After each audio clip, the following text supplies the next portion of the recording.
If SKT can find themselves a 4v4 opportunity, and the Jax is going to be locked in, sort of that duelist extraordinaire on the top side of the map. This is really... This is Alistair Kalista up against the Zyra Khan that can be doing a lot of work, and as we talk about it, the Ignite goes down to the Sungyun. Yeah, the flash is right in there. Wolf just wants to get under the turret. Everyone's trying to get out, but they can't. Bang! Grabs first blood. Man mode stuff from Bang has been in great form. Tooltips are very confusing. Well, Blossom needs some friends. A meeting. Yeah, Blossom, half health already. Package does go down as there's the Emperor's Divide. Faker gonna have to deal with Lava though, as Ontara's gonna turn up first. The flash comes in though. Faker gets out of the edge, but Blossom, oh my god, he's still alive. Okay, he will fall down though. Crimson Brown back will help.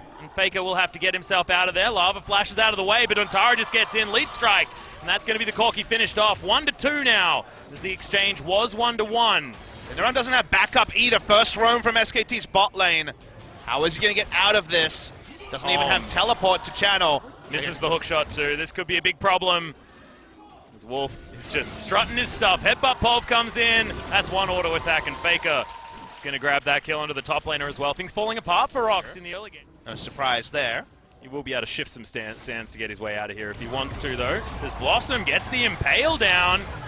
Songwon is actually pretty tanky, though, and Faker is in trouble. Emperor's Divide comes down. He's on such low health, but he's not Lava. He's not able to walk away with that one. Can Blossom actually get any work done? No, it's a double kill, as Linderung just wants to get Ontara out of there. And what we were commending it... Yeah, now Wolf does have his movie boots as well, so he can get around the map very, very quickly. Very deep teleport coming in from Key. Yeah, and he's going to get the grand entrance. Faker, no options. The layering's perfect. The Emperor just denied in his own home. It's a pretty good read coming through, and Ontara with the Trinity Force going to make short work of the top lane turret. A bit of CS as well. Very, very nice. Solo turret gold. In this particular case, Ontara actually win in that split push, but SKT going to use the teleport. Ultimate comes out, but no follow-up there from Songwon, who's got himself into the pit, steals away the dragon. But is it worth it as Wolf gets a nice double knock-up with the pulverize?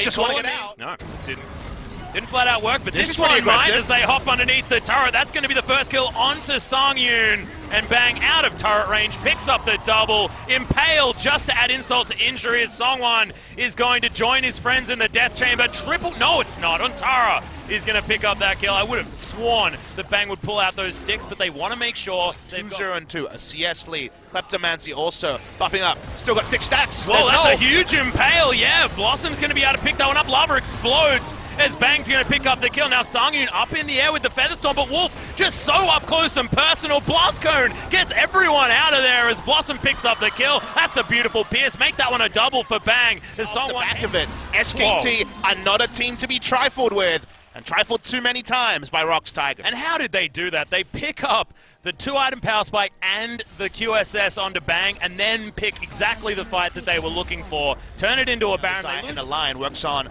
all the on-hit from the Q. The only way you can pull that off is if you just Sejuani ultimate the Skarner and kill him. Casually he was so suspiciously aggressive. Speaking of suspicious aggression. Yeah, there's the Fate's Call. That's going to get in there. The double knock-up. Grand entrance onto 2, though, as Bang goes down relatively low. But nothing's going to stop him from auto-attacking. Going to go back to full health almost off a ward. Is now ROX Tigers wonder where their jungle went. Another engage. Wolf's massive as Faker joins the ranks of the knock-up crew. So Linderung's just trying to keep them at bay. Isn't. They're back to it here. Relentlessly aggressive, but to the tune of an 8,000 gold lead. Songyun had the worst feeling, had to sell a pickaxe for a BF sword just because they needed as much immediate power. Yeah, Songyun, speaking of which, is going to have to use the feathers coming out of the darkness. SKT repositioning. Blossom will get himself in there. Fate's Call once again is going to get thrown down as Wolf finds the headbutt, pulverize onto a couple of members. We've got a team fighting Jax, but he's getting ripped apart. Lava is going to grab that kill. It's a trade 1-for-1, but top laner for support. Feels good for the ROX Tigers. Featherstorm is the disengage, but there's the Impale. Lava is going to get picked off. Make that a 2-for-1, and that is a 2 kills. They're happy to break the base. They will take the first inhibitor of the game. They can turn back onto Baron with their control wards. So have a lot of options to play, and Ontara will have teleport when he respawns in 15 seconds. Yeah. 4,000 HP on the Baron. They're going to force it down, though. Yeah, it's gone. SKT is going to pick that one up. Another Fate's Call comes in. It's the Piggy's going to get knocked up. A triple pulverize coming in for Wolf, and Ontara going to lock down Lava once again. The target set on this Corki is ridiculous. As Songyun, he's going to bite the dust. No more damage left. Wolf is just everywhere on this cow today, Papa Smithy. It's a joy to watch, and SKT should probably be able to finish the game. SKT looking for the end, just find the picks they're looking for. They found a bouncy Castlecom that didn't include a Galio, a Zach, a Jarvan even. Who knew? As SKT rampaged through, so aggressive in the back end of the game, and this is all they wrote. Yep, that is going to be Linderong falling down just as a bit of a celebration. The Nexus will follow. SKT, what an incredible game one against the ROX Tigers that were rallying, that were feeling better in previous matchups. This looked like a 2017 ROX versus SKT. I mean, it looks like a Neo SKT. I remember the days when CJ Blaze went through a big translation. Thresh has the interrupt on the Zac, so that's the reason why it's prioritized and also key. You know, he can be a big playmaker. Different way out, but you've got a cheeky little Gnar coming in from the top side. Great timing on the Mega Gnar there as well as he flashes after Kuzan. That was weird. The wallop does come in though, and Faker should be able to get the switcheroo. Around. That's a cute W coming out from Kuzan. The Inspire's there, but the slow comes in from the Conquering Sands, and first blood goes to Faker on the Azir. That should have been quicker. 52 health is more than 0, so it means the damage has never come in. Well, it's the ultimate. Glacier Prison comes in, but another cleanse from Faker gets him out of there. Cosmic Radiance comes down onto 3 as the kidnap. It's just going to be a gap close for Blossom. That's an odd maneuver, but that's going to get them the first kill. Kuzan's going to go down as the second one for SKT comes in. Sangin's going to go down as well. Don't need the armor from an Iceborne Gauntlet if you've just got a Journey. Think back to Huni getting chain ganked with a low health turret in the top side, and the final is it's on to Faker. Yep, Hook's going to land. No cleanse this time as the ultimatum comes down, making sure that the Azir is isolated. Blossom not going to connect any goo to anyone else. Give up immediate gold, but they will take mid lane turret. Somehow mid lane turret, the first turret to go down. Yeah. Of course, putting in a lot of effort to the bottom sound. Oh, are they going to be capable of 52 damage? Thankfully, the Dazzle gets the stun. They're saving at 16 health. Turret's lived below 50 HP is top side. Yeah, Tara's so far actually not going to find him as he goes back in a minute now. The flash actually does come in. As Kuzan now trying to get his way around, and Tara's just unlockdownable. Probably. Well, he is able to use the hook shot to get him his way out, but Blossom's going to be able to close a lot of distance. No knock-up is going to come down as he flashes forward, wants to bonk their heads. There's the Emperor's Divide, smashes them into the wall as Faker is angry at that last kill. That's just tanking the turret. Yeah, Mighty Bear's going to go down. Double kill now for the Emperor of Shurima. Can they make it a triple? No, they can't, because Antara is going to take that one away, but still 3 kills. That's a turret as well, and SKT 6-1 at 18 minutes into the game. And SKT are the enemy turret whisperers. They're always under them looking for these aggressive moves. They're not to die. Just a hook coming in the bot side, but multiple kills piled on for SKT. Get some damage onto the inner turret, why don't you? Against the early 3 winning lanes ROX Tigers. This game plan's gone to hell, Atlas, and SKT, they're just having a fun one. Yep, they're just having a great time. We've almost got potentially the Leandri's Torment coming up against Linderong. And now we get into real terror situations that end up taking 19. Talking about in the last game as far as 2 items and a QSS comes true as Kuzan hasn't died is in a having while. a lot of trouble. Just gets kidnapped and will be destroyed. Faker, Conquering Sands are going to do exactly that. Rift Arrow going to be used very, very aggressively. Kuzan 0-4. The Kuzan fans probably not going to see him for a little while. Oh, it's just so depressing because we saw Kuzan do so much work for Jin Air last year. It just seems to have come into a ROX Tigers whenever they're drafting really weird stuff that hasn't necessarily worked out. So I don't feel like this was necessarily Kuzan's fault, how this game has gone. I mean, the first death was avoidable. Everything afterwards, like you say, was just some heavy snowball, but this is definitely the on-paper draft being thrown out and rubbished by SKT, saying, well, I don't know what you guys were thinking, but everything we expected about the game. Expectations for SKT.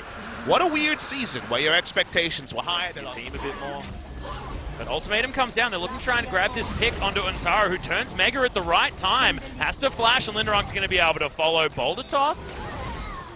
Linderong is going to be able to pick that one up. So I thought that almost Antara would be able to make something happen, but no, not quite enough. That means the Baron goes over to SKT. Too much of an investment as the teleport's going to come down. Yeah, SKT probably don't want to fight this one. They may need to sacrifice Blossom. Throws down the Kidnap. Cosmic Radiance comes in as well as they lower the Sunnies. SKT. They don't really want to use Demolish proc on it. Save that for the inhibitor turret. Looking to break the base on their first advance. Well, not if Antara has anything to say about it. Just wanders underneath that turret. Demolish proc will go off, but there's no teleport on Linderong, so why would they stop pushing? No, they're trading the inhibitor and inhibitor turret for an outer turret on top lane. Perfect. Feeling great about That's that. why they're going to keep going. Desperation, Bang right? just Arcane shifts forward. Speaking of going forward. Yeah, Blossom underneath 2 Nexus turrets right now as Wolf's trying to keep him alive. The kidnap comes through. He does have the passive, remember, and actually goes golden. Stopwatch still hadn't been used as there's the Cosmic Radiance, but passive is going to go off in the end. Teleport comes down from Antara as everyone's back in base for the ROX Tigers. It is going to be an actual 5v5 as one more Nexus turret remains. Closed it here, but like you say, the minion wave is still pretty far away. Can they get this turret? My first instinct is no, but you never know with SKT in this form. Yep, Arcane Shift gets Bang out of the way, but he's playing so far forward. Finally, the minion waves in mid catch up. Yeah, they'll just take an afterthought inhibitor. See whether they continue. Remember, double Mountain Drake means that they just do so much damage to these structures. They already did because of all the items, but it's only added insult to injury. Zara back to Mininar, so continuing the harassment, but this pressure is just so much for the ROX Tigers. Only another 13 seconds of Baron as Mighty Bear gets pulled back. Linderung, half health. Kuzan's trying to stay safe in the backline. Sangyun in a whole lot of trouble. Blossom goes forward, going to attach some arms to people. The head bonk comes in, and that's going to be a dead Caitlyn. ROX Tigers surrounded by minions, surrounded by SKT members, and that is one of the most convincing 2-0s we've seen since Kingzone were demolishing people. ROX Tigers put to the sword by SK Telecom T1. Both entered on a 3-match win streak. Only SKT exits 4-0. Big win for them, and people will say SKT are back. I may not be ready to say those exact words, but it feels close, Atlas. Ominous is the form of